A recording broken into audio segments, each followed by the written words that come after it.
evening, everyone. Welcome to Woodbridge, the best town around. My name is John McCormick. I'm the mayor of this great town, and we're here tonight to celebrate the individual school winners of the Martin Luther King Jr. Essay Contest, and then we're going to recognize the overall winner.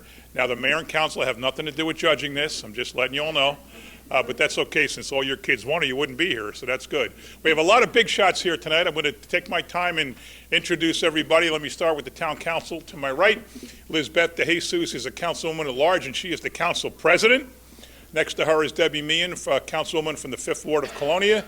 Howie Bauer is a councilman from the 2nd Ward of Ford's, Hope Lawn, and Caseby. Kyle Anderson is a councilman at large. Corey Spiller is a councilman from the 3rd Ward of Port Reading and Avenel. And Greg Ficara is a councilman at large. Now, we have a whole bunch of Board of Ed big shots here today. We have the Deputy Superintendent of Schools, Mr. John Bader. Thank you for coming out. You could clap for him. If you clap for him, he gives you Bader bucks. You still do that? Yes. You do? All right, now you do. We have the curriculum coordinator for science and social studies. Is that right? World languages, whatever. Mr. Vinny Sacadato. And we have a whole bunch of principals here. We have Miss Fitzgerald from School 9, Mr. Connolly from School 22, Mr. Osborne from School 21, Miss Schaefer from School 20, Mr. Lucen from School 27, Miss Osborne from School 29. We have Miss Worley from School 14, Miss Pat Schoolgen from School 23, Miss Martino from School 26, Mr. Bronsdorf from School 25. Oh, right in front of me. The school I go to more than any other. Miss Giordano from School 11, Ross Street. Do we have anybody else that I did not see? All right, now listen, I always say the principals of our schools do great things. They come out. In tonight's case, there's one kid from each school, and each principal has somewhere between 300 and 500 students, and there's only one kid getting a certificate tonight, and the principals are out here. Now, it doesn't mean if your principal's not here that don't go and say the mayor said. All the principals were real good, where were you? Because they have things to do, they have families, they have commitments. So it's okay if they're not here, but I just think we have to recognize them for coming here, because they did give up probably a half an hour to an hour of their night to be here to watch you get an award, to take pictures with you, and so I think let's hear for our principals.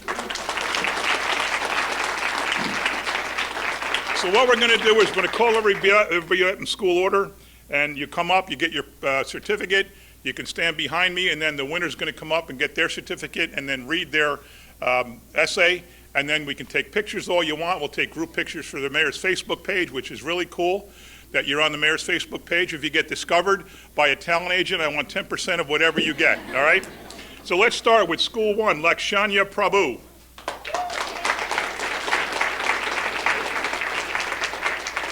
School 4 and 5, Pareed Desai. Stay up here, young lady. Take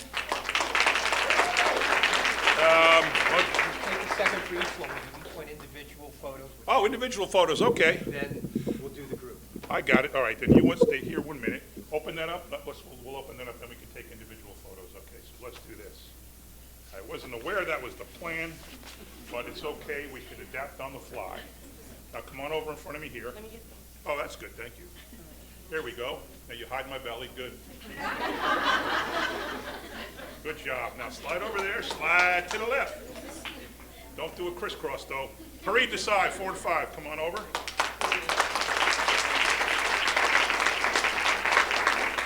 right.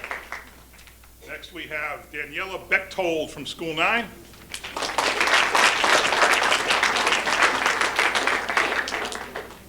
Hold that up.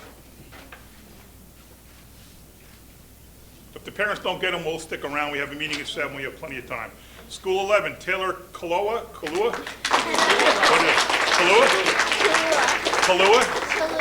Chalua. Okay, sorry, Taylor. Come on over here. All right. You can hide more. Oh, my God, you're tall. All right. From School 14, Victor Phipps.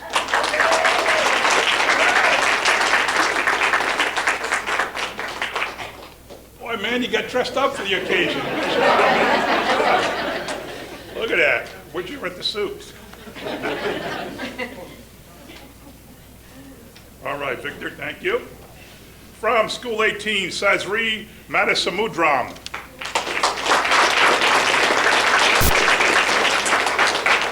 Come on over here. Wow, nice dress. You guys are getting dressed to the nines here.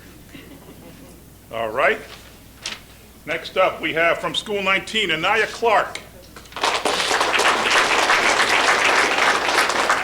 Oh, and that, her principal's not here for a very good reason. Her dad passed away. We'll give this to Anaya. From school, we're skipping School 20. You'll see why in a minute. From Oak Ridge High School 21, Ikra Nadim. All right. Got it? From School 22, Leah Chalua.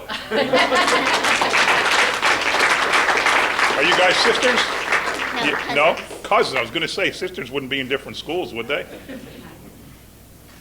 How come you guys all both, the whole family writes well? That's pretty good, right? All right, School 23, Sydney Walker. Oh, here we are. Turn around, Sydney. Okie doke. From School 25, Alana Liu.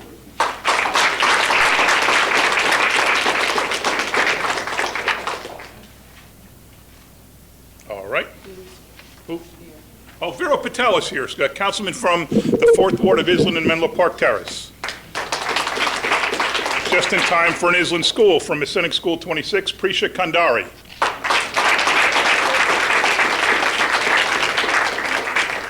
Congratulations. All righty, 27, School 27, Isabella Caravano.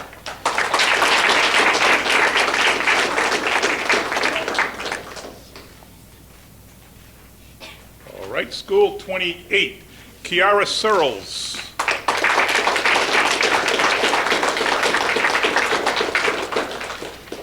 Congratulations, come on over here.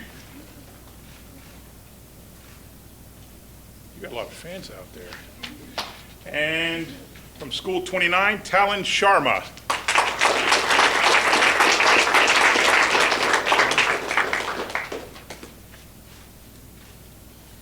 And I need to resume the essay too. The overall winner as chosen by the school district, in first place, Claremont Avenue School 20, Shane LaPietra.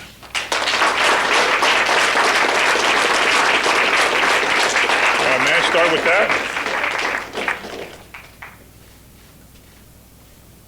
And you have your resume? Your essay? I don't know what I said. You have it? Yes. All right, I'll hold this so you can concentrate. Now you put this here. We can kind of lean this down, but it'll pick you up no matter. As long as you're close, it'll pick you up. Okay. So please do us the honor of reading your essay. Dr. King's dream through my mother's eyes. Have you ever heard of Martin Luther King, a noble man who changed many people's lives for the better? He was a minister and civil rights activist who believed in equality. Dr. King delivered his I Have a Dream speech during 1963 in front of the Lincoln Memorial. His dream was for the world to have equality, freedom, and for everyone to accept other people for who they truly are. Many people in my life have taught me and inspired me to live by Dr. King's dream. There is one person, however, that has stood out to me above all the rest, which is my loving mother. Differences are a way in which people are special. They make us unique because they make everyone have diverse strengths and weaknesses/personalities. This is great because if everyone in the world was exactly the same, this world would be very boring. We are all different, and that's okay. Not everyone's the same. If you don't focus on the differences of everyone, I think you would see everyone for how they are similar to you. If people actually took the time to do this, they would end up with great relationships in life. My mom has inspired me to accept differences by telling me being distinctive is great and interesting. Also, she has always said that it's not who people are on the outside that matters, it's who they are on the inside that counts. She thinks about these things during work and just when she is out during the day. Just remember, accepting people for who they are can change their lives forever. Racism is defined as prejudice discrimination, or antagonism directed against someone of a different race based on the belief that one's own race is superior. Racism was extremely intense during the Civil Rights Movement because of people believing their race was more superior than another person's race. Because of this, there was much violence towards black people. They would get drenched, swept up with a fire hose, and even beaten up, especially while participating in nonviolent protests led by Dr. King. Still, Martin Luther King proudly led peaceful marches and protests against racism. My mom inspires me to live by this by always welcoming anyone into her own home and standing up for what she believed in. Her best friend is an African American. Do you think she cares? She never views her based on her skin color or how she looks on the outside. She only sees her for her loving personality, and they have been friends for just about their whole lives. Inequality was a very common thing during Dr. King's life. Some examples are when blacks had to go to different schools, drink from different water fountains, and go to different places to get food. Usually there were signs above water fountains and schools saying whites only. Accepting differences and fighting racism leads to equality because accepting people for who they are and seeing people for only their similarities leads to people being treated equally. My mom inspires me to live by this by saying to always treat people equally and always thinking about how other people might be feeling if they are not treated fairly. Martin Luther King always strived for freedom and equality, and he made a great accomplishment helping stop segregation. My mother is an amazing woman, and I don't think I would ever know any of this about this if it wasn't for her. She and I don't see color, and we don't try to. I am so grateful that she has bestowed this information upon me, and I will live by all she has taught me for the rest of my life.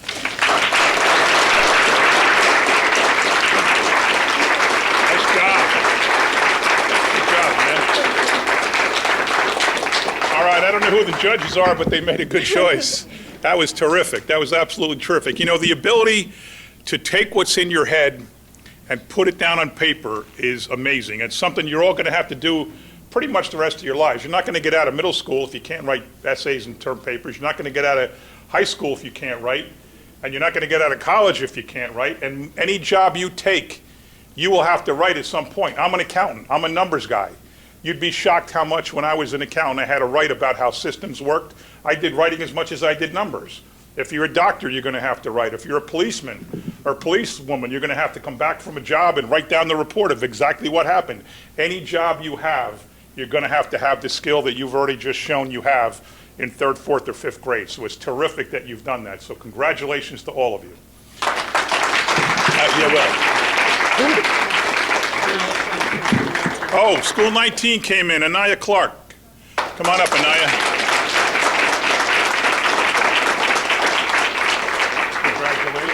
Take a picture here. This is pretty serious. Now I get a picture with the mayor now. Watch. Okay, now just slide back there for the group picture. And you know, I didn't mention there's a few teachers in the house. I don't know all of you by name, but if you're a teacher, please stand up. If you're here with one of your kids, please stand up.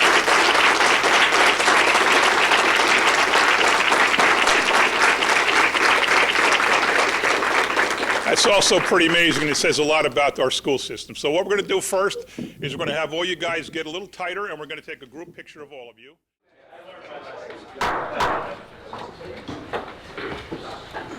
Please stand for the Pledge of Allegiance and remain standing for a moment of silence for our troops serving overseas and for our former Mayor Phil Seria.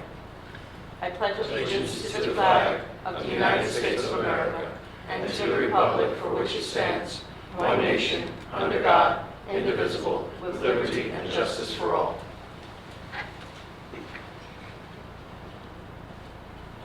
Please have a seat. Notice requirements that the open public meeting will have been satisfied concerning this meeting. The Home Tribune and Star Ledger published a notice on December 20th, 2019. It's posted on the municipal bulletin board and should be so noted in the minutes of this meeting. Councilman Spiller. Here. Councilman Ficarra. Here. Councilwoman Meehan. Here. Councilwoman Drum. Here. Councilman Patel. Here. Councilman Anderson. Here. Councilman Bauer. Here. Vice President Small. Here. And President DeHace. Here. Can I get a motion to approve the minutes from January 21st, 2020? Motion? Second. Any questions or comments from council? All in favor, aye? Aye. Opposed? Ayes have it. Beginning with second reading ordinances, we'll take letter A tonight, which is a second reading on a bond ordinance to authorize phase 1 of the construction of an ice rink at the club at Woodbridge to appropriate the sum of $3.5 million. Could I get a motion that this ordinance be taken up on second and third reading and the public hearing be open? Motion? Second. Any questions or comments from council? All in favor, aye? Aye. Opposed? Ayes have it. The public hearing is now open on letter A only.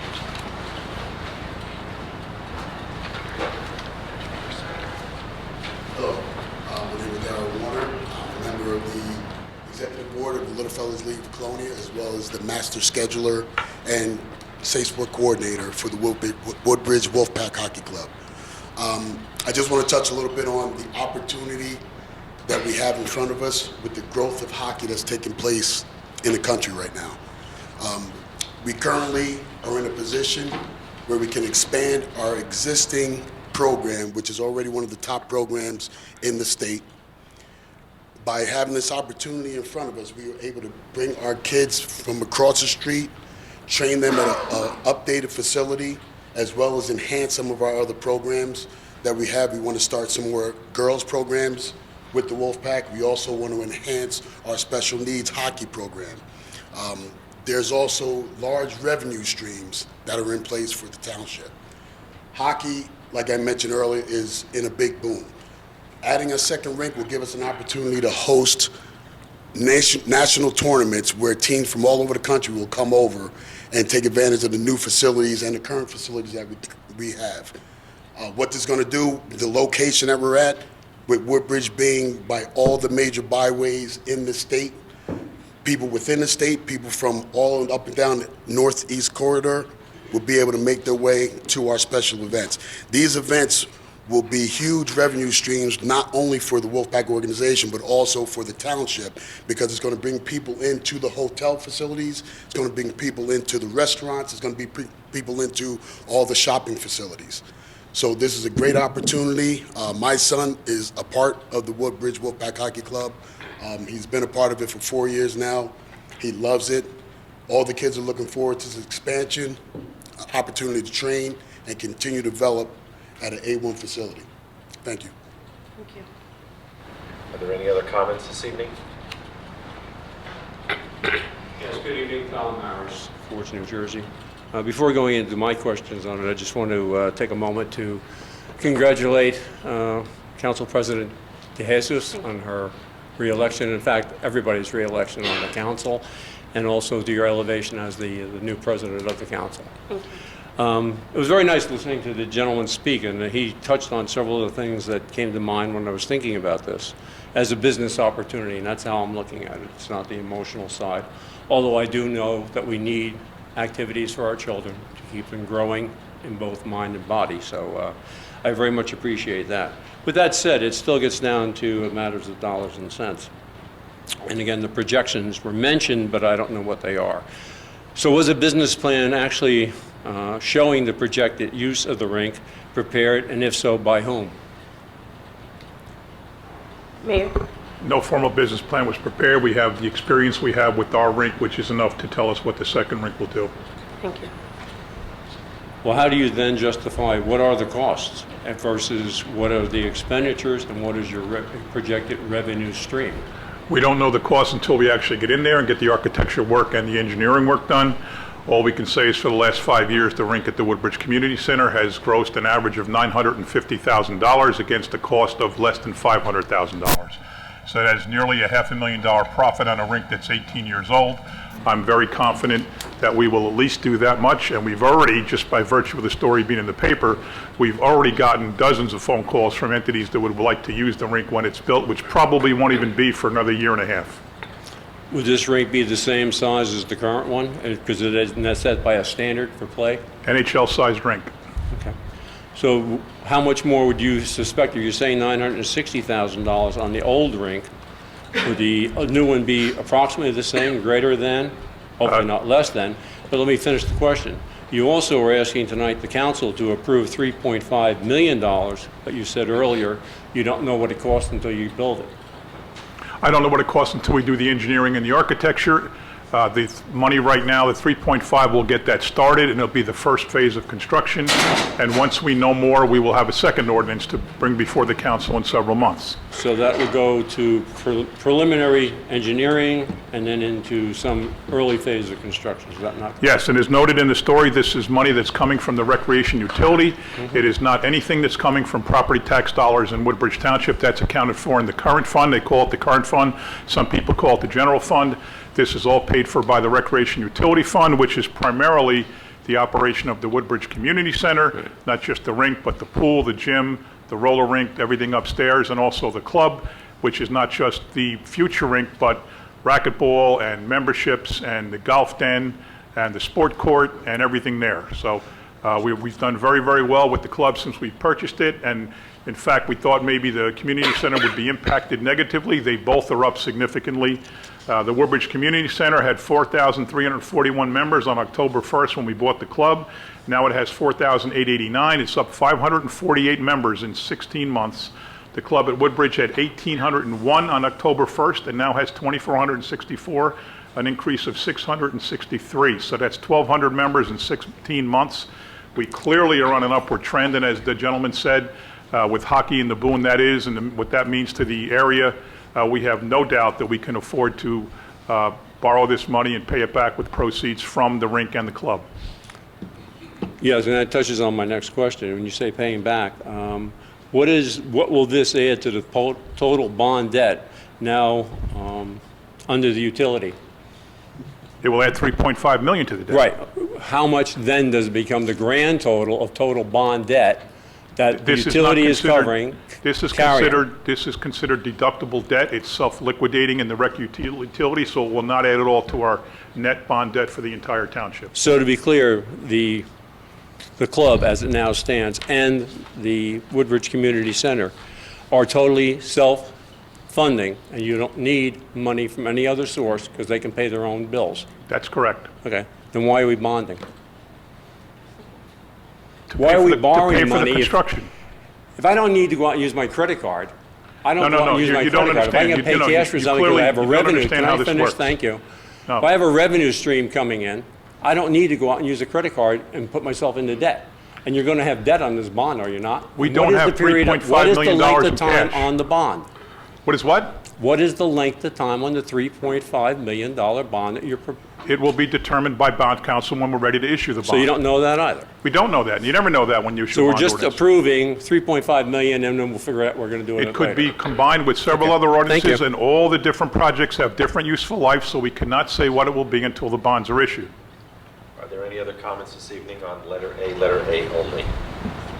Yes, this is, I'm Amy Bellisano, General Manager at Woodbridge Center, and I just wanted to lend my support for the additional rink. When you have families that come in to Woodbridge Township for things such as the Senior Olympics, the paranormal event, even our concerts, Woodbridge Center and our area businesses, restaurants, the hotels, all see an increase in business. When we bring in the Cirque du Soleil and the water circus in the summer, we see those families all through the mall, and it really makes a big difference.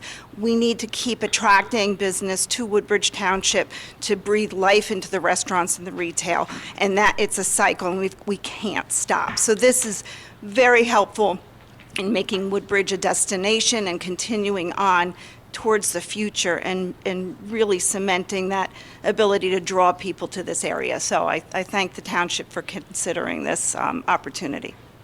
Thank you. Are there any other comments on letter A only? Hello. This is, I'm It's sorry, about letter A, yes. Okay. Stacy Gregg.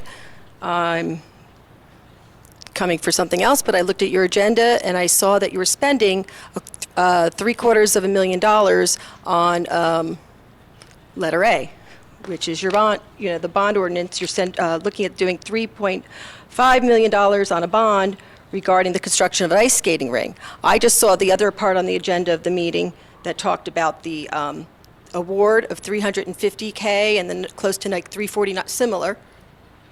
on the other agenda is I'd like to know that money that's going towards this, getting rid of 4 tennis courts to put up a roller skating ring. I called today. I'd like to know where that money is coming from. And then on top of it, you're asking for the bond. And it's supposed to be a community for the entire area of the town of Woodbridge. And I called up to see how much it would cost me if I moved to Woodbridge. How much would it cost me to join? And do any of you know how much the fees are over there? Are you members on the board? Are you familiar with how much it is versus other towns and what they charge for their YMCA and their programs for their communities? I know you've owned it for a year. I've done some investigation. You've owned it for over a year. What's the profit that they made in 2019? I heard that they increased by, when I first was walking in the room, and I apologize if you answered this already for the public, but when I walked in, you were talking about how they have more members. Do you know what the membership is versus other towns and what they charge their citizens? Well, first of all, you can't compare this to a YMCA. The club is not a YMCA. I would say the community center is more like a YMCA, but the club is certainly not. It's a high-end, upscale health fitness center, health and fitness center. It's got things that most other places do not have. So you really can't compare it to a Y. The fees are exactly what they were when we took over. We didn't raise them. We didn't lower them. How much profit did you make to pay back this bond? How much do you have set aside? It's a profitable club. It's an elite club. You acquired it, right, for the town. Did you use town money to acquire the club? We did not use taxpayer money to acquire the club. And what was the profit so that we know you can pay back the bond of the 3.5? Profit isn't known yet because we don't have the rink yet. Of last year when you had, it's not just the rink. We're not using the money from last year to pay off the bond. We're using the money from what the bond is being invested in to pay off the bond, and we certainly don't know that yet. But as I said, how much do roller rinks operation. I'm sorry. How much do roller rinks make? You did an analysis. How much? Not a roller rink. I mean ice rink. How much do they make? The ice rink, our ice rink for the last 5 years has grossed $950 average, and it's cost us less than $500 average. So it's nearly $500,000 a year toward the bottom line of the Woodbridge Community Center, which has all kinds of other aspects to it. Some of which make money, some of which don't. The track doesn't make money. So this is your second rink, though, correct? It's our second rink. And aren't you going to be taking business away from the first rink? No, we don't believe so at all. You don't think so? No. And this is for the rink to use for the fees from the high schools and the colleges will be using it, or just the local citizens for the hockey, ice hockey? There'll be people from up and down the East Coast coming here to use that rink, as you heard Mr. Warner say. Okay, wonderful. And it's strictly a separate fee to get into that rink? Yes. Has nothing to do with the Property existing tax dollars club? are not used. The money is segregated, it's collected, it's separated into a separate fund, and that fund pays all the bills, and then that fund pays the debt. The community center has no debt anymore. It's all been paid off. There still is debt on the club because we just bought it 16 months ago. Okay, I would urge, so this has nothing to do with the club then, which is way overpriced compared to other clubs in other parts. They're charging, the initial person is an outrageous amount per family here. But if it's not coming from family funds, it's irrelevant. But it's way overpriced for your club I'll always that you say acquired. 663 members have joined since we bought it. I don't And I caution you, please don't compare it to a YMCA. It's not a YMCA. Well, a price tag of $2,680 a year for a family of 4, comparative to even if you doubled what other places have, not a YMCA. And I guess you're doing away with the tennis courts there, right? So Yes. So if their club is going down in services, minus those. It's not going down in services. Well, you don't have tennis. I'm a tennis player. We bought the club, there were only 37 people that played tennis, and it made about $20,000 a year. We're going to make $500,000 a year or more. This is a very solid business decision. And how much are you paying towards the club to lower the price for the rest of the citizens? We don't plan to lower the price in the club. The club is fairly priced right now. You're taking away from the club, which is the citizen. You said it's fair. Okay, so only that many people are using those tennis courts. Say it again. How many? When we bought the club, there were 37 members playing tennis, 6 of which lived in Woodbridge. And that's it. All right. Thank And you. the members of the owners of the club were getting rid of tennis the next year anyway. Regardless of whether we bought it or not, they were getting rid of it. And actually, they had considered a ice rink, and we saw plans they had collected from outside entities for them to possibly put an ice rink. So I would venture to say that whether we bought it or not, tennis was gone and hockey was coming.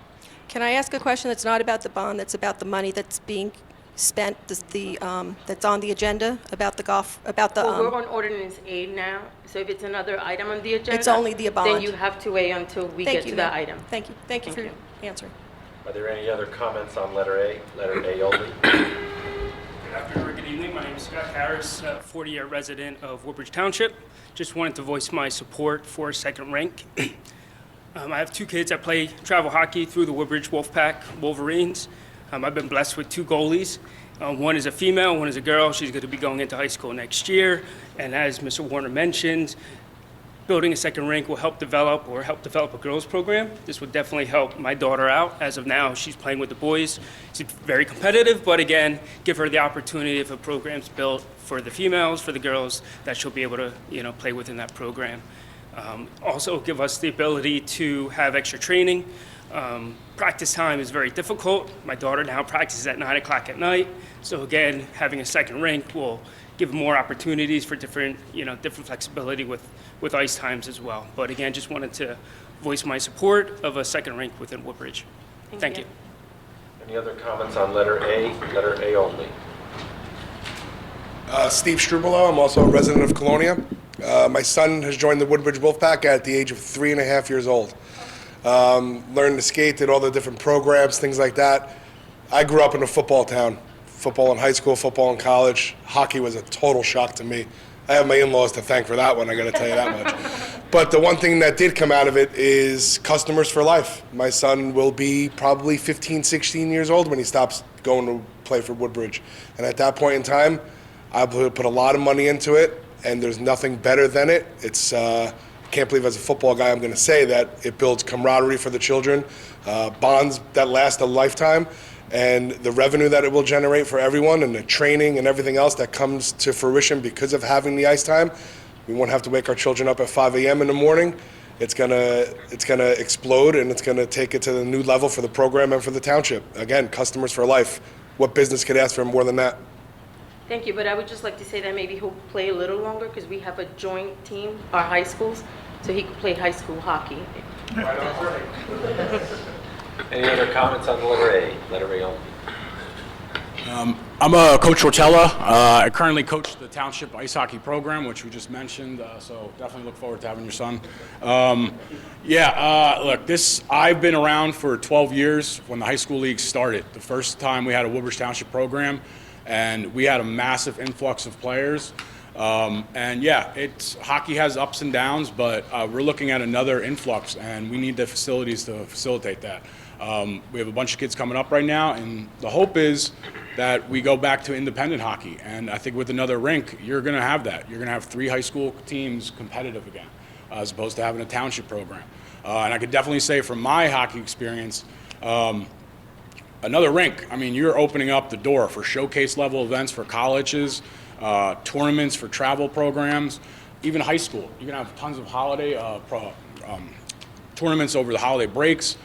Summer leagues, spring leagues, it just adds. It just keeps adding. And honestly, the sky's the limit. And if I can say one other thing about the township rink, we travel all over. I have seen tons of ice hockey rinks in the state of New Jersey, and probably 2 or 3 stick out of my head, and ours is one of them. We have probably one of the best facilities around. When players come to play in our rink, they look at our ice rink, they say, oh my God, it's an NHL-style rink, it's clean, it's lit. Some of these places we play in, dim, looks like warehouses. Ours is something to be proud of. And I think that started with the mayor's initiative when we did the first push with hockey, and very proud. That's why I had to come and speak tonight on this, because I'm in it for life, and I hope we are too. Thank you. Are there any other comments under letter A only? There are no other comments. Can I get a motion that the public hearing be closed, the ordinance be adopted and submitted to the mayor for approval as required by law? Motion. Second. Any questions or comments? All in favor, aye? Aye. Opposed? Ayes have it. Letter B is an ordinance approving the application for a long-term tax exemption for 112 New Brunswick Properties Urban Renewal LLC. Can I get a motion that this ordinance be taken up on second and third reading and a public hearing be opened? Motion. Second. Any questions or comments from council? All in favor, aye? Aye. Opposed? Ayes have it. The public hearing is now open on letter B only.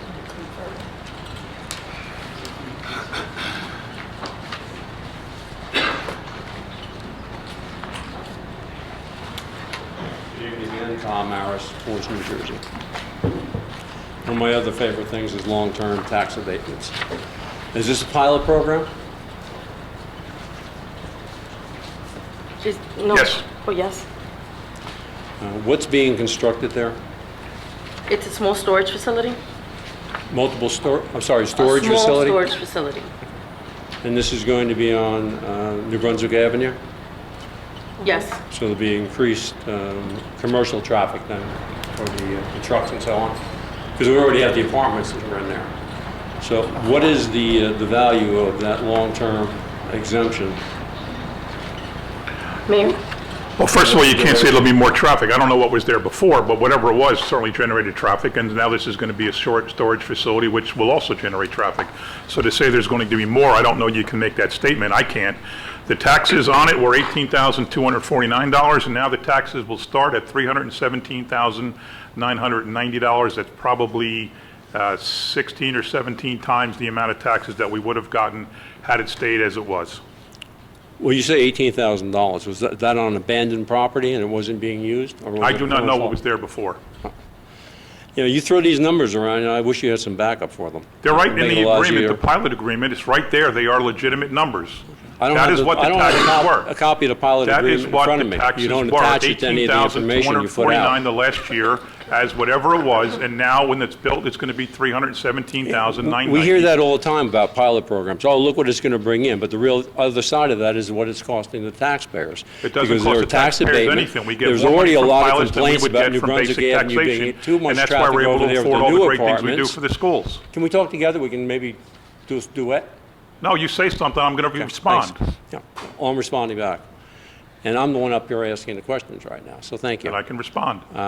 Yes, when I'm done asking the question, if you don't mind. Again, it goes back to the taxpayers. We know that there's always been a lot of complaints before this council about what that new apartments are going to do over on that area of New Brunswick Avenue. It's going to add a lot more. And obviously, if you've got a big warehousing facility going in, that's going to add a lot of commercial traffic, which is heavy trucks, added to This the is a mix of small cars. storage area, as the council president said. Okay, what's going to go in there? Trucks or automobiles? It's a storage facility, one of those closet storage facilities. Yeah, I understand. Oh, so you're talking about private storage facilities? for Self-storage. Yeah, like residents can Residential, store. not commercial, not commercial in the sense that it's going to be a big warehousing. It's not a big warehouse, it's a commercial Okay, that's facility what I was trying to where get residents clarified. can go and rent storage space. Okay. And how many units will it be putting in there? I don't know how many units. Again, we're approving bonds and discounts to people. We're not and- floating bonds. It's not a We don't bond. have, oh, I'm sorry, I'll take back the bonds. We're going through a pilot program, which is a tax abatement. And again, we don't have all the particulars. And I just find it always distressing that you're voting on things where you don't have these kind of answers. The answer is it's going from 18,000 in taxes to 318,000 in taxes. Are there any other comments on letter B? Letter B only? Hearing no other comments, can I get a motion that the public hearing be closed, the ordinance be adopted and submitted to the mayor for approval as required by law? Motion? Second. Any questions or comments? All in favor, aye? Aye. Opposed? Ayes have it. Letter C is an amendment to Chapter 7 of the revised ordinances, Township of Woodbridge, with regards to the movement of parking traffic on several municipal parking lots. Can I get a motion that this ordinance be taken up on second and third reading and the public hearing be open? Motion? Second. Any questions or comments? All in favor, aye? Aye. Opposed? Ayes have it. Public hearing is now open on letter C only. Hearing no comment from the public, can I get a motion that the public hearing be closed, the ordinance be adopted and submitted to the mayor for approval as required by law? Motion? Second. Any questions or comments? All in favor, aye? Aye. Opposed? Ayes have it. Letter D is an ordinance establishing the salary ranges for employees of the Township of Woodbridge. Can I get a motion that this ordinance be taken up on second and third reading and the public hearing be open? Motion? Second. Any questions or comments? All in favor, aye? Aye. Opposed? Ayes have it. The public hearing is now open on letter D only.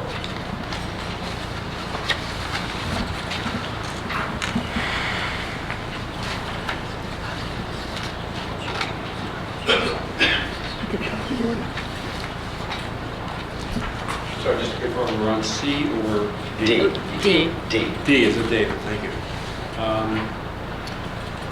What does this entail when you say salary ranges for employees of the township? Is that all employees of the township? It's clearly a housekeeping effort that we probably do almost every year, just to adjust ranges, to match the bargaining unit agreements. In the adjustment of those ranges, is it going up, and if so, by what percentage on an aggregate? It's not a question, there's not an average increase to every line. Will we have a range? You have a range. Yeah, there's ranges. There's the low range and the high range. Right. Right. So you try to project a salary as it goes up over the next couple of years. Let me rephrase the question. Typically, then, are the salaries going up for this year, or what is the duration of this? Will it be done again next year? Maybe. Maybe. But for right now... It could be, but right now this is set for 2020. But if they are going up, I'm just asking what they're going up by. You must have set some formula to those increases. They're all different union contracts. I think we have 7 or 8 different bargaining units, plus the non-union employees. Everybody's different. So I can't answer that question with a general statement. So this would cover custodians or esteemed police department? It's everyone. Everybody. Everybody? Everyone. Okay. But is there a breakdown then of I guess you can just ask for these in detail through an OPRA? Yeah. Yes. And get this various contracts and what the increases are. Is that not available? Yeah. It is available. Okay, thank you. Any other comments on letter D? Letter D only? Hearing other comments, can I get a motion that the public hearing be closed, the ordinance be adopted and submitted to the mayor for approval as required by law? Motion. Second. Any questions or comments? All in favor, aye? Aye. Opposed? Ayes have it. Letter E is a first reading ordinance listed on your agenda tonight. Can I get a motion that the ordinance be passed on first reading, published in the Home News Tribune on February 7, 2020, with notice of public hearing be held on February 18, 2020 at 7 p.m. Motion. Second. Any questions or comments? All in favor, aye. Aye. Opposed?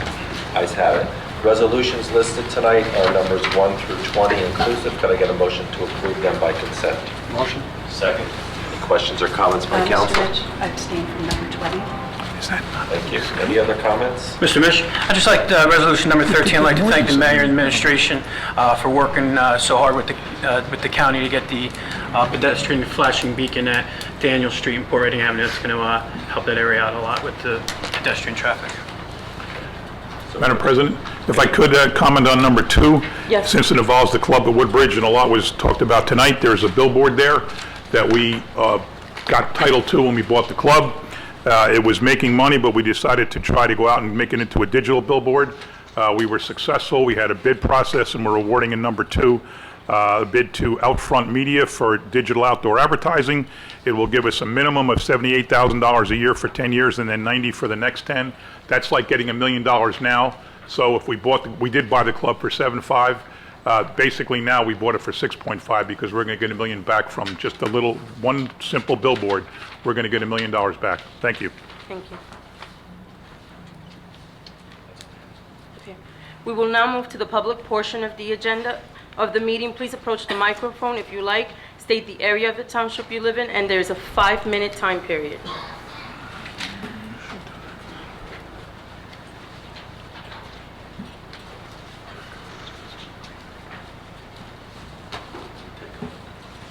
Good evening, everyone. My name is Jimmy Dabrowski. I'm a lifelong resident of Woodbridge Township. Last night, Jennifer Lopez posted a powerful statement about her Super Bowl 54 halftime performance to her Instagram. J-Lo, who performed Sunday night alongside fellow Latinx superstar Shakira, shared a video of the moments just before they went on stage. She wrote in the caption, "All I want for my girls, the little girls on stage with me and all over the world to know, is how to use their voices and be proud of everything they are. Other people can try to build walls, keep us out, or put us in cages. We are proud to recognize that all of us together are what makes this beautiful country truly great." Lopez's post on Monday night and her comments about walls and cages confirmed that she was sending a political message with her halftime set. At one point, there were children performers in spherical cages as a reference to the immigrant children and youth being imprisoned at U.S. detention camps. Lopez's 11-year-old daughter, Emmy, was one of the kids in the cages, and she sang a slowed-down version of her mom's 1999 hit, "Let's Get Loud." Let's get loud, not let's be quiet or let's not upset the bigots. Let's get loud. Those words immediately remind me of civil rights icon Representative John Lewis's viral tweet where he wrote, Do not get lost in a sea of despair. Be hopeful. Be optimistic. Our struggle is not the struggle of a day, a week, a month, or a year. It is the struggle of a lifetime. Never ever be afraid to make some noise and get in good trouble, necessary trouble. John Lewis, who was affectionately referred to as the boy from Troy by his close friend Dr. Martin Luther King Jr., and who is today often called the conscience of Congress, has been very outspoken against migrant family separation and detention, and declared that he is prepared to do whatever it takes to stop the madness. Congressman Lewis stated, "We can do it. If we fail to do it, history will not be kind to us. This has got to stop now. Now is the time to do what is right, what is fair, and what is just. If necessary, I'm prepared to go to jail." Representative Lewis has sadly been diagnosed with stage 4 pancreatic cancer, as he disclosed just before the new year, so let's all please keep him in our thoughts and prayers. Now, we're not asking any of you to go to jail. We're asking you to do the bare minimum here and pass a symbolic resolution calling on our elected officials at all levels to reunify migrant families, release them from detention, and afford them due process in immigration proceedings. That's it. It's really a no-brainer. Jersey City, the second most populous city in our state and the second most diverse city in our entire nation, just passed it on January 23rd. I was there that night under the light of Lady Liberty's lamp and spoke to the council, and not only did they just pass it, but they passed it unanimously, 8 votes to 0. Jersey City stood up and loudly declared that they stand with the tired, the poor, the huddled masses yearning to breathe free. Why does Woodbridge choose to look the other way and stand against them? As Nobel Peace Prize winner and human rights activist Desmond Tutu reminds us, if you are neutral in situations of injustice, you have chosen the side of the oppressor. Afshin Shamsi, the amazing board member of the ACLU New Jersey, who started this powerful initiative, had planned on being here tonight to speak, but found out that our capital city of Trenton actually has this compassionate resolution on its agenda this evening and wants to make sure that she's there to see it pass. I honestly thought about joining her down there instead, because my own community continues to prove that it doesn't care enough to take a stand on this, as the mayor made very clear to Afshin and I Friday night here in town at the Lake Chateau Banquet Hall for a 2020 Democratic Caucus event. His literal words to us were, "There's plenty of people in my town who support the people who made the decision to put them in camps, to do what they did. And they're wrong," I said. "They don't think they're wrong," he replied. "They don't think they're wrong. Neither did the slaveholders and those who supported slavery. Neither did the people who passed and supported the Fugitive Slave Act, turning in black people who escaped enslavement and reporting those who also broke the law by harboring them. Neither did those who stole indigenous land and murdered indigenous people, passing the Indian Removal Act, leading to the horrific Trail of Tears. Neither did those who decided that Jewish people and Japanese Americans should be put in camps, and those who turned in people who broke the law by offering them sanctuary. Ripping families apart who come here seeking a better life and locking them up is wrong, period. And if we can't stand up and say that much as a community, then shame on us. We have to do better, Woodbridge. We have to challenge ourselves and each other to do so much better. Please. Thank you for listening. I actually have I have 4:24 on my clock. Okay, I have 30 more seconds. I'd like to take them. Council, please. Yeah.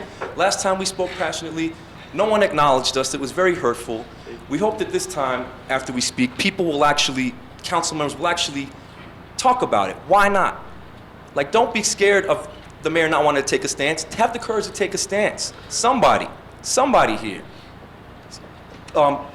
Sponsor it, second it. If everybody votes no, they'll look terrible. But you won't. It'll go on the record that you had courage. Please, do the right thing here. Other towns are doing it. Let's get on board early, before we're the last ones and we look ridiculous.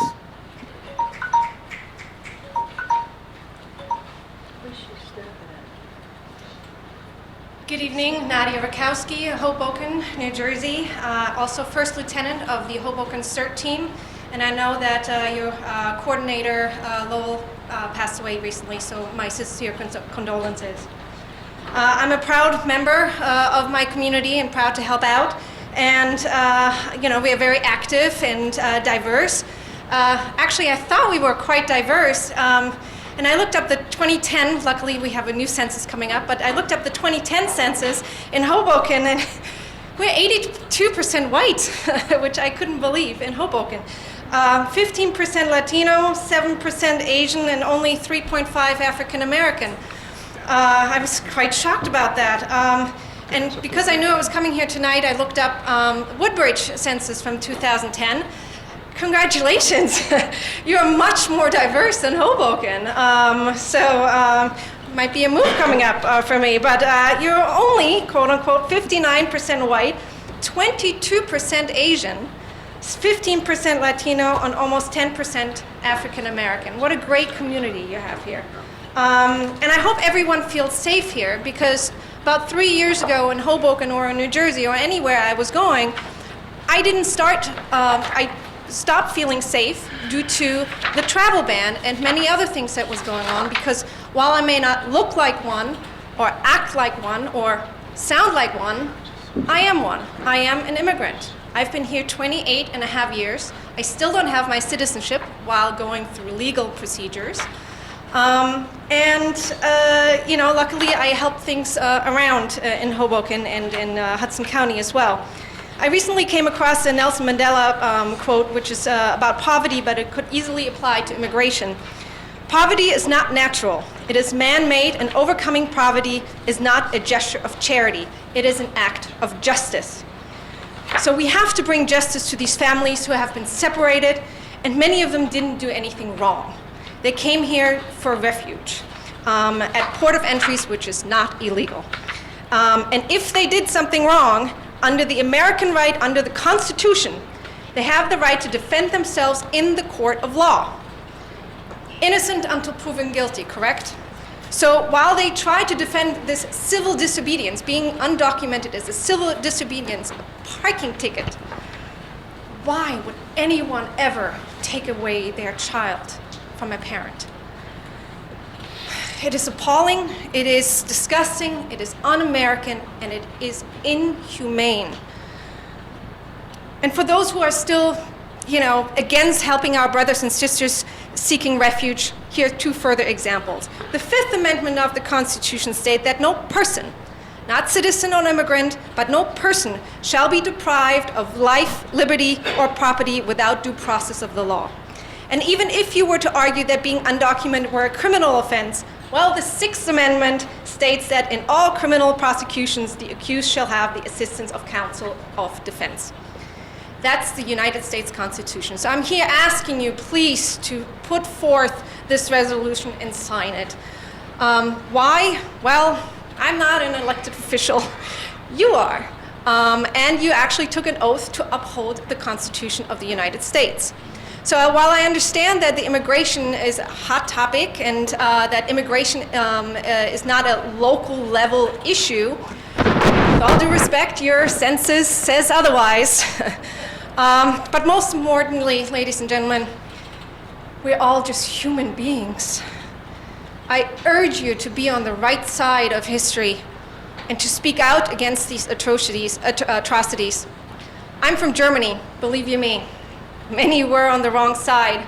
Over 6 million lives were lost because of that. So I thank you for your serious consideration. Thank you. Thank you.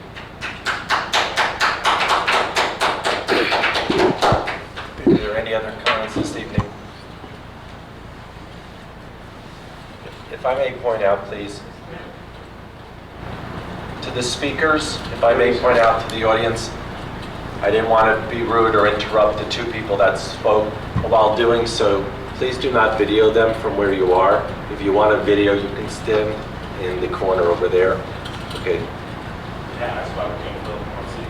I'm sorry, sir? May I ask why we can't film from our seat? We have an ordinance that has guidelines for taping in a council meeting, so we designate an area not to be disruptive to either us or to the public.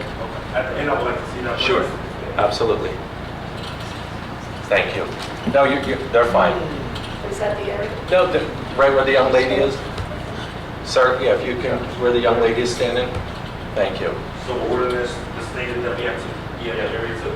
Yeah. Yes, sir. Cool. Thank you. I don't see a clock, but I have 5 minutes. Is it starting? We have a timer. Did it start? Whenever you're ready. Whenever you're ready. Stacy Gregg, from Rockaway, New Jersey, and I can't say anything more eloquent than the 2 speakers in front of me. They covered a lot about immigration in our nation and what's happening and what's been happening. It's not just under this administration. We're in the middle of an impeachment hearing. Mayor, did you want to say something to me? Oh, no? I heard you talking while I was talking. So, as far as being respectful of human beings that are being locked up, which means listening to them, that's not happening in New Jersey. We have over 2,500 human beings that are detained in the state of New Jersey. It is a local issue. It's something that local politicians need to take a stand. They need to let the people in their communities that elected them, and you're all Democrats in this town. I apologize, I'm not 100%, is that true? You're all Democrats up there? You're not Dinos, you're not Democrats in name only, correct? So you got the party line. You got voted on because you ran as a Democrat. Democrats right now are up in arms because of what we have happening on a national level with a man who lies over and over again. And whether this impeachment does or does not go forward, he is one of the most feared people right now for what he has being done in his name and in America's name by scaring our immigrant community. This sign, which we protest at many places, particularly in Newark, where they're housing close to 1,000 of these 2,500 people in the state of New Jersey, I asked them for a list of how many of the people were not black or brown, under 5%. How can you tell me as a board in Woodbridge that you cannot come out in unison supporting this simple statement in support of not being a racist Trumper? You're basically you're complicit doing the work of Trump and his ICE administration. So you want to run again, you're afraid you won't get elected mayor or the council women and men up there? Who do you represent? Run as a Republican then. If you can't do this, and Hoboken can, and those other towns can, what good are you? Shame on all of you for calling yourself Democrats, because you're not. Show that you are. You're not the first, you're not the second, you're not the third, the fourth, or even the fifth. And right now in Trenton, they're voting on it. We know the problems with Trenton. We have the majority in the state and in the in both houses in Trenton right now. But you're not like me up by, I live by Warren, by Parker Space. He stands in front of a Confederate flag and he has tattoos on himself. I don't think your constituents here in Woodbridge are that racist and think that the, Confederate flag won. We don't have a war on immigrants. Please show that. Show you're a welcoming, loving, democratic community, democracy. You're Democrats. You're not Dinos, Democrats in name only. You're not Trumpers. We need to free these people. We need, it's a compassionate resolution calling on elected officials at all levels. This level, Mayor, in your town, in your districts, in your streets. You all represent different parts of your town. Some of you are at large probably. But on this level, we're asking you to reunify migrant families. This is from the National Organization for Women. Yes, we have more men that are locked up, but it's affecting women and children. You saw it on the Super Bowl. You saw what's happening. You could be homeless. We don't have earthquakes happening. You could be a migrant. Any of us could be a migrant within a day, within 24 hours, whether it's the weather, it's toxic stuff coming into our homes from something, from somewhere, or we have a virus. We could be evacuated for a virus that's gone rampant. So you could be a migrant if you didn't come from a family of migrants already, your background. My family came from Poland. I lost the majority of my family. My grandmother, I had relatives with numbers on their arms. That's what I grew up with. It didn't start one day with the trains, but they are talking about moving the people from concentration camp. And I don't need anyone Jewish. I'm Jewish, I have a background. I could speak for myself as a Jew against ICE. But they're talking about moving people from concentration camp, which is a place where they keep political prisoners, and that's what we're talking about, taking a stand against keeping people as political prisoners. They're talking about moving them from place to place by trains. How horrific is that? So it didn't start one day, and many people died. You're a Democrat. I'm sure you've read the diary of Anne Frank. And in conclusion, please, do the right thing and try to help these people and do this resolution. You have the rest of it up there. I didn't get to finish reading it. Thank you. Are there any other comments or statements from the public? Good evening, esteemed members of this council. Can you hear this? We can hear you. Can you hear me? Leave it there because we're recording. Oh, was that a speaker? Yeah. Gotcha. Good evening, esteemed members of this council. Kason Little with Faith New Jersey. I do echo the exact same sentiments as my friends who spoke before you this evening. And I can truly say that, we are facing some troubling and challenging times in our nation. And I think by you supporting and being in support of, this incident and what we're calling you to do today in this resolution, it will fire back a massive, massive approach back to the Trump administration to say, listen, we have elected officials on local levels, not in agreements of our hateful plan and policy that we have in place that separates and rips children away from their parents' arms. Do you know that your Woodbridge residents and your children's here are watching your every step and your every moves that you take during every council scheduled meeting that you have? Please take that into consideration. Let that sink in for a minute. This is all that we ask of you. You have, and now I don't really know or probably have not remembered the exact same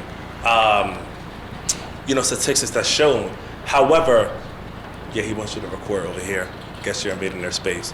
However, your job is to protect and defend your residents with everything that you can do. And I've always followed by this quote: you don't have to be personally affected by something in order to have a heart generated by love and care.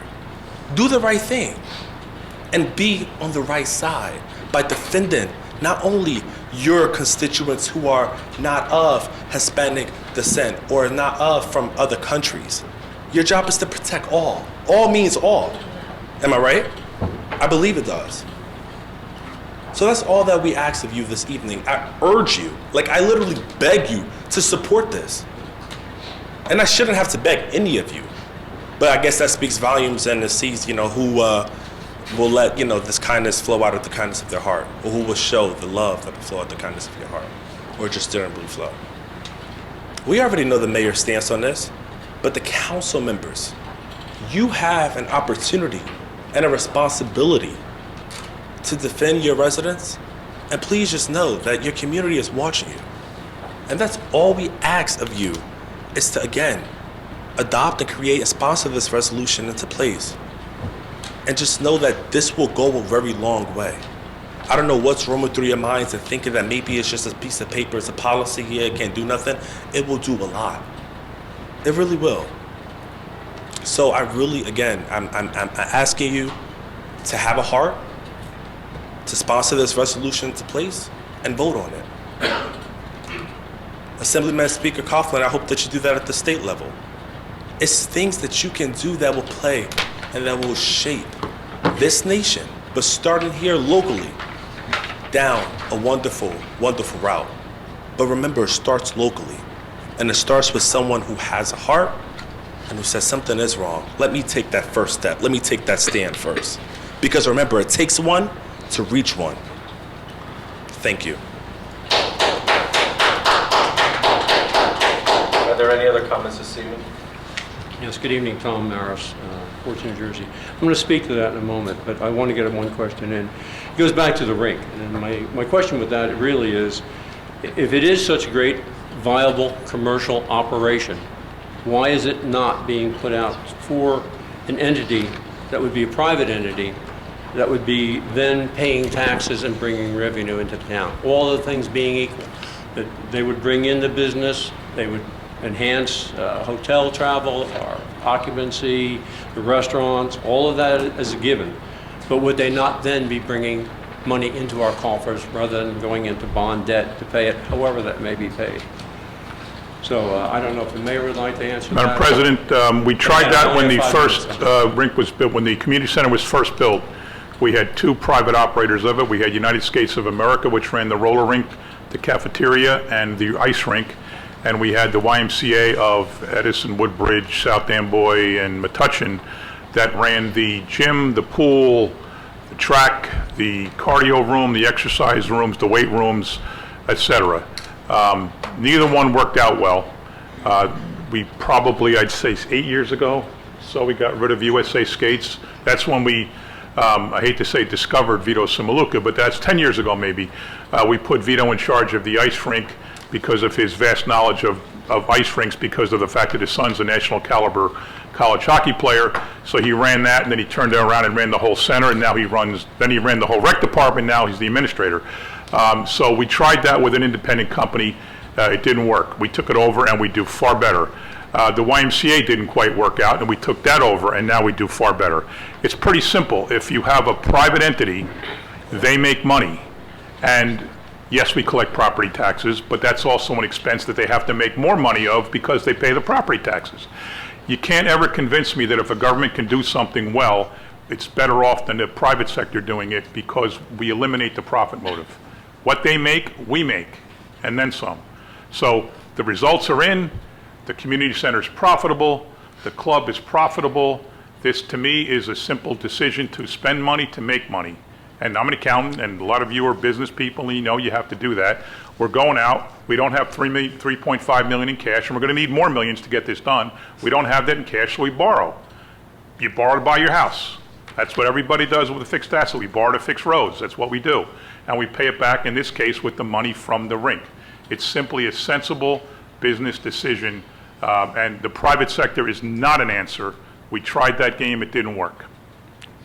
That was then and now is now. And I still a big proponent in this country of capitalism rather than government enterprise, which is more socialistic. But I guess you have your own opinion and your own views on that.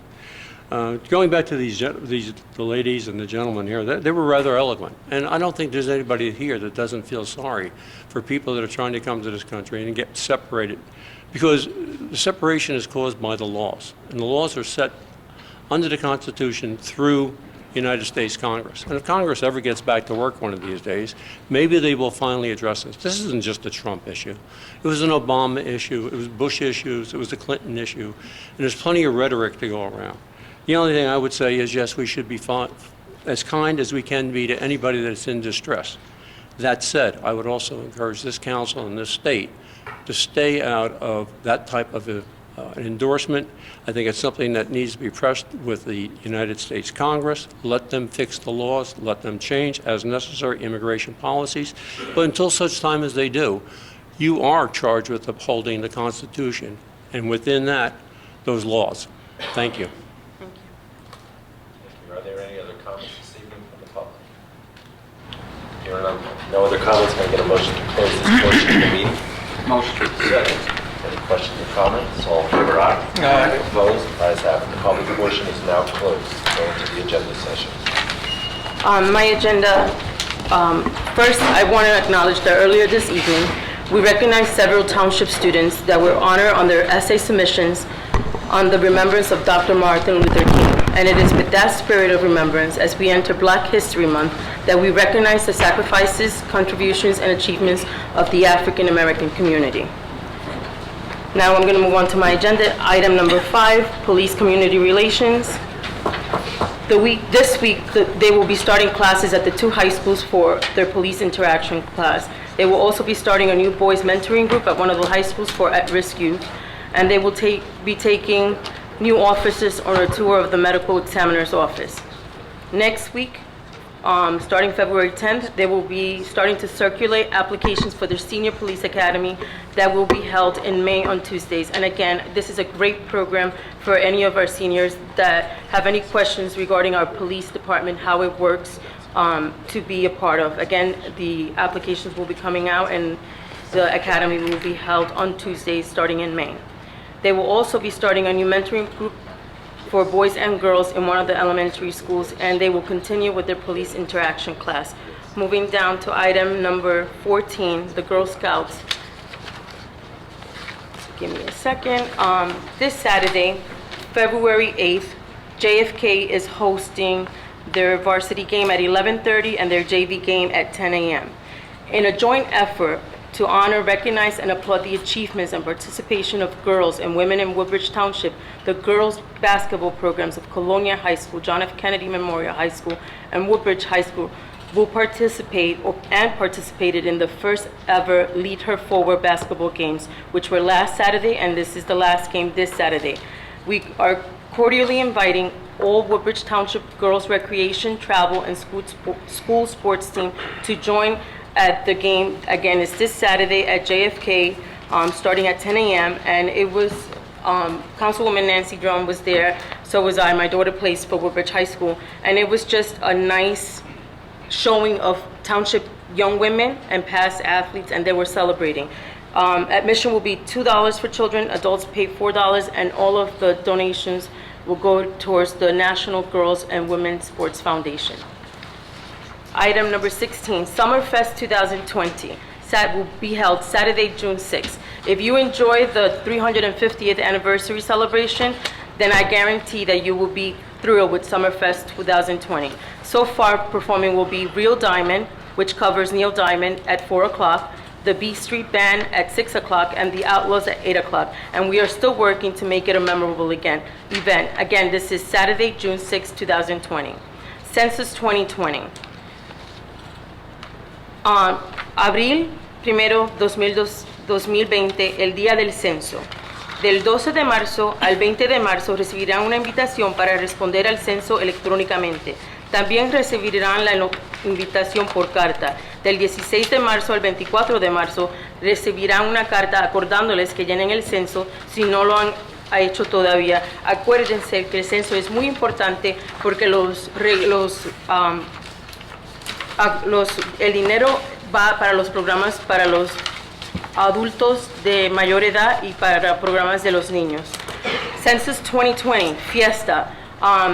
The Greenway Family Success Center is hosting at Jacob's Landing Community Room on Thursday, February 20th from 5:30 to 6:30.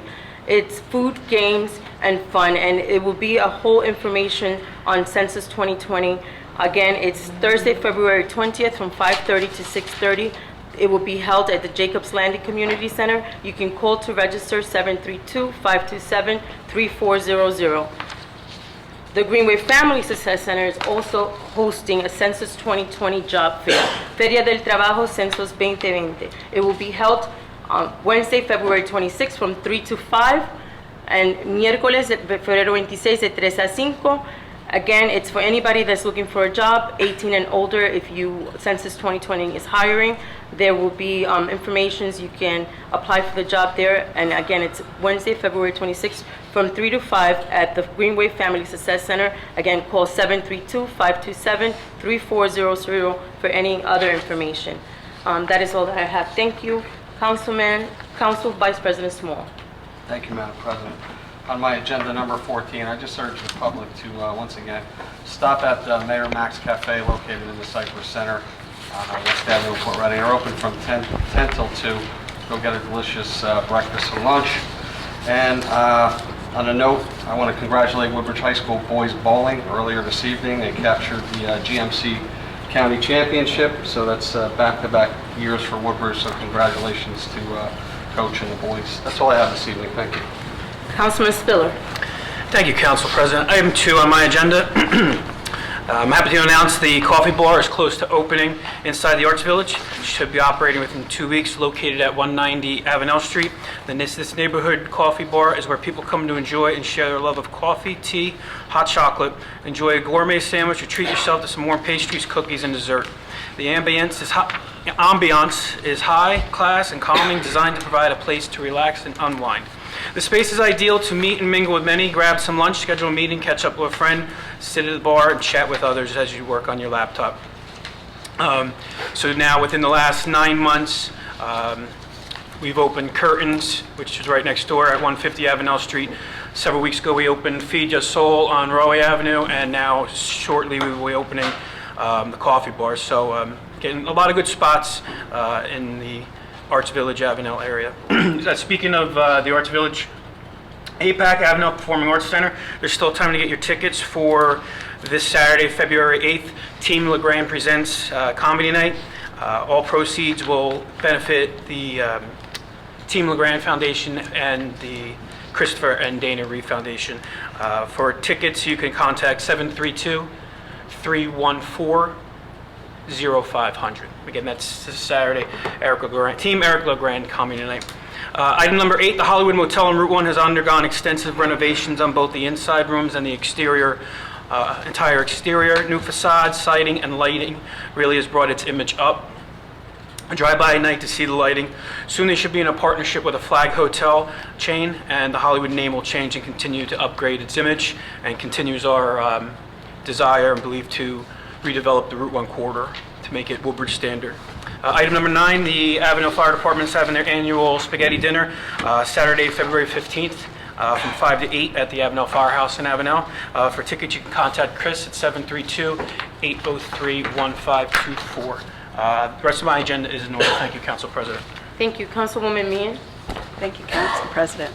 My agenda is in order. I just have two upcoming events that I just want to remind everybody about. I mentioned last council meeting about the Taste of Colonia. That'll be this Thursday from 6 to 9 at the Colonia Country Club. Tickets are $30 per ticket, $35 at the door. We have 20 restaurants and spirits from Joe Canals and JJ Biddings. All proceeds from this event will be donated to the Woodbridge Township Food Banks in conjunction with the Have a Heart Drive. If you can't make the Taste of Colonia and you still want to give to the food banks, you can still donate. We are taking donations up till February 14th, Valentine's Day, and we're challenging businesses and residents to either donate $214 or 214 pounds of food. As we all know, everybody's very generous during the holidays, so we really need to keep these food banks alive. There are a lot of people right here within our community that are hungry, so it's very, very important that we keep this up. And then this Sunday, we are going to be doing a spaghetti dinner, February 9th, and that'll be from 1 to 6 o'clock at the Colonia Fire Department in Colonia. This is for Dan DeMichelle. He's a 38-year-old dad of 2 small children who's battling colon cancer that has now spread to his liver. Dan, who is an employee of Woodbridge Township, is too sick to work right now, so the dinner will help to cover bills and medical expenses during this difficult time.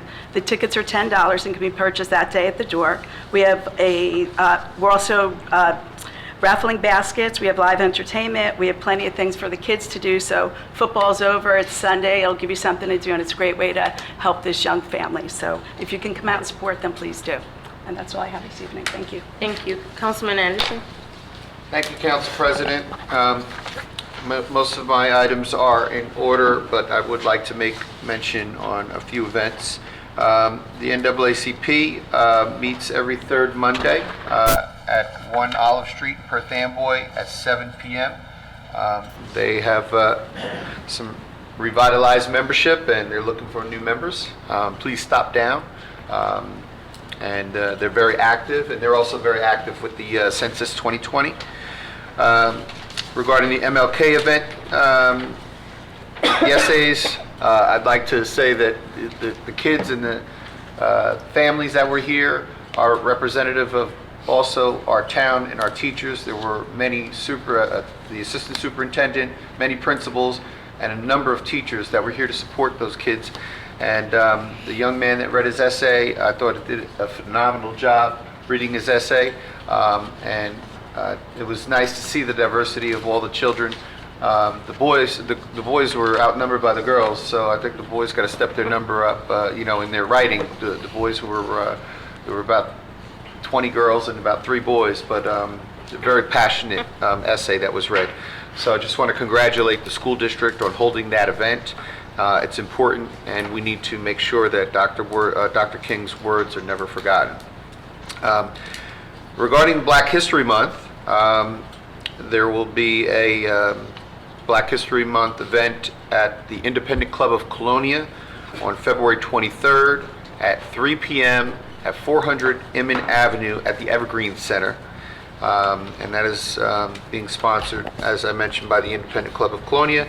And also with Black History Month, we just completed year 2019, and I know I mentioned it before, but last year was the centennial graduation of Paul Robeson. Paul Robeson was a Rutgers All-American, an international orator, and also a Rhodes Scholar. And in 1916, he earned a full academic scholarship to Rutgers University, where he was he was also an All-American football player. But he had a number of universities and colleges that would not take the field as long as he was on the field. So when I think of Black History Month and I think of Paul Robeson and what he stood for, also being from New Jersey, he's just, and I thought Rutgers did a phenomenal job last year of recognizing him. And if you have an opportunity, there is an area in Rutgers off of College Ave where there are a number of monuments, and you just go there and sit and just reflect. So I encourage you to stop up at Rutgers University. We have a few announcements for an essay. There are essay contests that I would like to read. 1 second.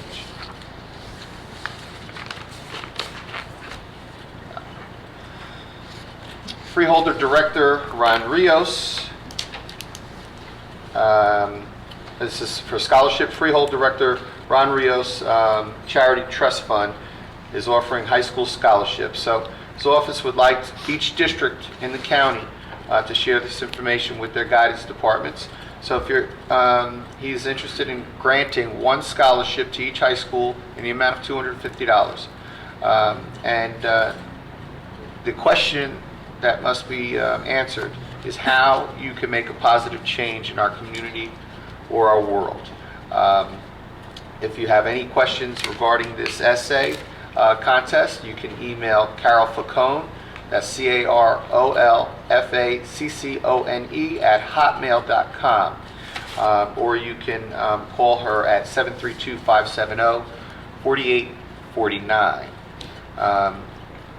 Also, Middlesex County College is holding their 9th annual casino night, so they'd like you to come and bet on education. That's on Friday, February 21st at the Edison campus. Dining begins at 5:30. Casino night starts at 6:30. So a $100 ticket includes $50 in chips, dinner, buffet, dessert, and open bar. Not a bad deal. And business attire is requested, and you must be 21 years of age or older. If you're interested, you can contact foundation@middlesexcc.edu. And finally, Middlesex County freeholders are holding an essay contest. And if you were to be a freeholder, what changes would you make and why? And that is for all 8th graders in middle school and 11th and 12th graders. The 8th graders, the scholarship is for $250, and for the high schoolers, it is $500. You can contact the county office, but all of the information will be sent to your guidance department. So there are 2 essay contests that you can enter through your guidance department or through the contact information that I've given you. And that is all I have. Thank you. Thank you. Councilman Vaquero? Thank you, Council President. Just a couple of quick announcements. Over at the Woodbridge Community Center, a wonderful combination event. It's called the Heart Throb Workout this Saturday. It features programs from the Les Mills classes, which is pretty popular. The names are Body Flow, Body Pump, Body Compact. It all starts at 9 a.m. and it goes till about 12. You must be 13 years or older to participate. There is no fee for this event, but we ask that you please donate a non-perishable food item to support the Woodbridge Township pantries that are doing good work every day. So it's a great event at our community center this Saturday, again starting at 9, free of charge. Bring that food item for the food bank. Also, speaking of the community center, our group swim lessons are going very well, but there is plenty of room there. And I just want everyone to know that the American Red Cross Learn to Swim program is certified here at Woodbridge Community Center. So it's a great opportunity if you don't know how to swim to learn how to swim. We are a town that's near water, so it's always important to be able to do that. Jumping across the street to the club at Woodbridge, which was talked about quite a bit today. Mr. Cook informs me, and I saw some of the pictures online, that our new ladies' locker room, including a steam room, whirlpool, and sauna, are now open. Rave reviews from what I can see today when I checked on it. The ladies' locker room joins in with the renovations to the new sports courts and also the golf den. That's 3 new spaces that have opened up in the township in that facility since we took over in October of 2018, right? 2018. Yes. Yeah, correct. And then just one public service announcement I've been starting, Councilwoman Drum and I, in regards to recycling. It's just so important now. Just a tip that things like hoses or cords or chains do not go in recycling. Let me say that again. Things like hoses, chains, cords, anything tangling do not go in recycling, because once it gets there, it shuts the whole machine down. And as I mentioned the last time, at one point the township was making money on recycling. Now we're paying money. So we really need to get together on this. Director Brew and I were talking. We're going to have a major campaign on this issue because it's extremely important. And I know that everyone wants to do well to the environment. So thank you for that little session there, Council President. Sorry I went off on a tangent. Thank you. Councilwoman Drum. Thank you, Council President. Number 1, Relay for Life. Relay for Life is the American Cancer Society's premier fundraising event each year. Woodbridge does it. Very successful. Their relay walk is generally around Woodbridge High School track. Takes place on June 13th this year. And to learn what takes place at the relay or how you can sign up to participate or start a team, register a survivor, volunteer, and what upcoming fundraisers we have planned, there will be a kickoff for the relay event, which will be on March 3rd. Anytime you could come up in between 6 and 8 p.m., and it will be at Curtin's Bar and Restaurant, 150 Avenel Street in Avenel. We hope that you can support that. And number 4, the Woodbridge Chamber of Commerce. The Women's Leadership Connection presents Breaking Boundaries, a 2020 speaker series with Lieutenant Governor Sheila Oliver. Lieutenant Governor Oliver will share her journey about her accomplishments as acting governor and discuss her career in public service advocating for social justice, women's equality, and education. It will take place on Thursday, March 5th at the Colonia Country Club. Begins at 5:30 and will include dinner, and there'll be a cash bar. Chamber members is $60 and non-members is $70. You can go to our chamber website or call us at 732-636-4040. And I'd like to add a special thanks to our sponsors that enables us to have these events. Al Macy Companies, Investors Bank, J.J. Ellick Realty, Middlesex Water Company, RSI Bank, and Willents Goldman and Spitzer Law Firm. Number 14, Woodbridge Fire Department had a swearing-in ceremony on January 15th at the firehouse, and I just wanted to acknowledge and congratulate the following Woodbridge firefighters. Robert Paul, Provisional Deputy Chief, Michael Baylog, Provisional Deputy Chief, Stephen Weber, Provisional Battalion Chief, David Hines, Provisional Battalion Chief, Robert Pfizer, Captain, Keith McGrath, Captain, Michael Barcelona, Captain, and there were 4 career firefighters that were sworn in: Chris Kenny, Daniel Aquino, Gilbert Rivera, and Christopher Jago. Thank you. That's all I have. Thank you. Councilman Patel. Yeah, thank you, Council President. My agenda is in order, but I have a few announcements. On January 24th, actually, there was a small water main break on Middlesex Turnpike. It was right across from the Iselin Post Office, and actually I happened to be there. So I just called our chief's office and our PD and engineering and all those people. They came up within less than 5 minutes, and it was taken care of within like 6 to 8 hours. So I would like to thank them all. Thank you. Also, we have a mayor's breakfast and brunch in Iselin, and it's coming up on this Sunday, February 16th. And we have actually 2 locations. One is that from 10:15 a.m. to 11:15 a.m. at the Iselin Fire Company, which is Iselin Fire Company number 1, which is located at 1222 Green Street, Iselin. And from 11:30 a.m. to 12:30 p.m. we have it at Iselin Chemical Hook and Ladder Company, which is located at 20 Arth Avenue, Iselin. And I think since Valentine's Day is coming, I would like to wish everyone happy Valentine. That's all for tonight. Thank you. Thank you. Councilman Bauer?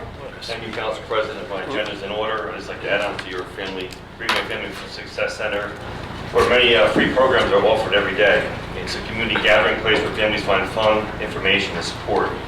You'll meet their family staff and learn more about their free educational workshops, family activities, and ways you can use your talents to strengthen our community. For more information, call 732-527-3400 and check out their Facebook page for their monthly event calendar. The Green Bay Family Success Center is located at 535-537 New Brunswick Avenue in Fords. That's all I have. Thank you, Council President. Thank you. Mr. Mitch? Thank you, Madam President. Under number 1, letters A and B, we continue to work with the police department on. Dropping down to 3A, we set the date for Thursday, May 14th for the annual retail licensing meeting with anyone who owns a liquor license here in Woodbridge Township. Under number 5A, just a reminder, we're scheduled to conduct a special school district election on Tuesday, March 10th, 2020. Polls will be open from 2 to 8 p.m. Dropping down to Census 2020. I know you made a couple announcements already, and I want to start with Councilman Bauer just mentioned the Green Bay Family Group. They have joined our Complete Count Committee, and they're off to a running start, so we look forward to working with that Success Center. We all will be working with the U.S. Census Bureau, the Secretary of State's representative, as well as some other nonprofits. We will be advertising language lines effective March the 1st. Well, I know you've already given me that information to promote as well.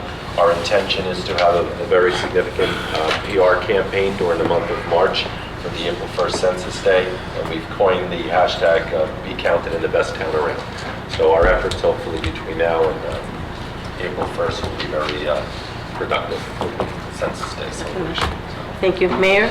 Thank you, Council President. Thank you for mentioning former Mayor Phil Syria. This Friday is his wake from 3 to 8 at Costello's just around the road at 44 Green Street, and the funeral mass is 11 o'clock on Saturday morning at St. Cecilia. So, you know, he had a long career of public service as a multi-year councilman. I think he served 3.5 terms, 1 term as mayor, and 5+ years as municipal clerk. So he and his family should be kept in our prayers. Just a quick commercial about the referendum. It's 5 weeks away on March 10th. Polls are open 2 to 8 wherever people normally vote. It's an $87 million referendum. About $13 million will be provided by state aid, so the remaining $74 million will be bonded by the school district, and it will be paid for by the money that the township earned from selling land to the developer of the former Woodbridge Developmental Center and from the taxes to be generated on that site. So the whole referendum is paid by one project, not by general taxpayers. Nobody can say that their taxes went up because of this project. The 3 main pieces of it are Avenel School 4 and 5, which will be built brand new on Rahway Avenue right in front of the developmental center at the Premier Diecast site, and then School 25 in Fords, Lafayette Estates, and School 28 in Seawarren, Matthew Jago will get very massive additions, somewhere around a dozen classrooms each, plus new gyms. There'll be STEM labs at all the middle schools. Probably not the biggest number, but I think the most important item is school security. Multi-millions will be spent toward that. I can't explain the details. I'm not an expert in it, but I know we have people who are experts, and they will spend that money wisely. It's got nothing to do, by the way, with the downtown development, which was covered by the last referendum, where we have a new Rush Street School, practically brand new Woodbridge Middle School, and practically brand new School 29. Those school projects added capacity of about 600 students to our capacity. The new ones from this referendum will add another 500 or 600. A lot of people believe that there will be a lot of kids from the downtown developments. There probably will not be, but in any event, we have over 1,200 new desks of capacity that can handle anything that comes.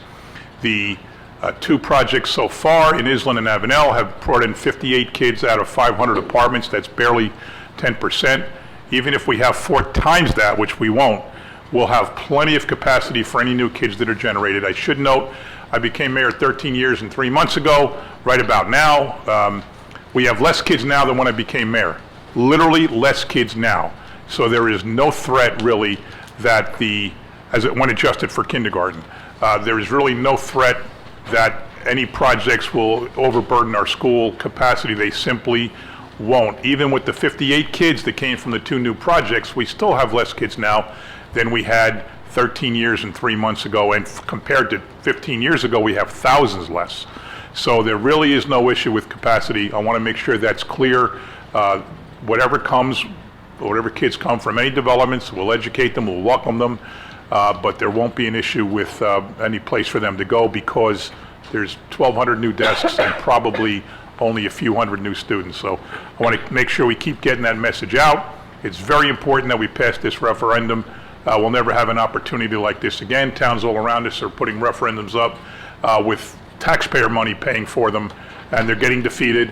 Ours 3 years ago passed, and I really hope ours this year passes, and it's 5 weeks away, so we're going to keep working hard to make sure the message is out that people should vote for this for the future of our school district and our students. Thank you. Thank you. Business Administrator Samaluka. Thank you, Council President. I have a few housekeeping items. Excuse me. I have a refund on tax overpayment. I have a refund on a parking permit and a county tax appeal. If I could just do recreation while I'm here. So, Sure. yeah, so I have a fireworks contract. I have a change order for a contract for a divider and wall padding at the club. And I have a replacement of turf of mini golf at the WCC. Thank you, Council President. Thank you. Director Hubner. Thank you, Council President. I have a resolution for a new public address system for Town Hall. That's it. Thank you. Thank you. Director Green. I don't have anything tonight. Thank you, Council President. Thank you. Director Darden. Thank you, Council President. Just our standard bi-weekly refund resolution. Thank you. Thank you. Director Brew. Thank you, Council President. I just have one resolution for release of a performance bond at 1348 Oak Tree Road. Thank you. That's all I have. Thank you. Legal. Nothing to you, Council. Thank you. Motion to adjourn meeting? Motion. Meeting adjourned.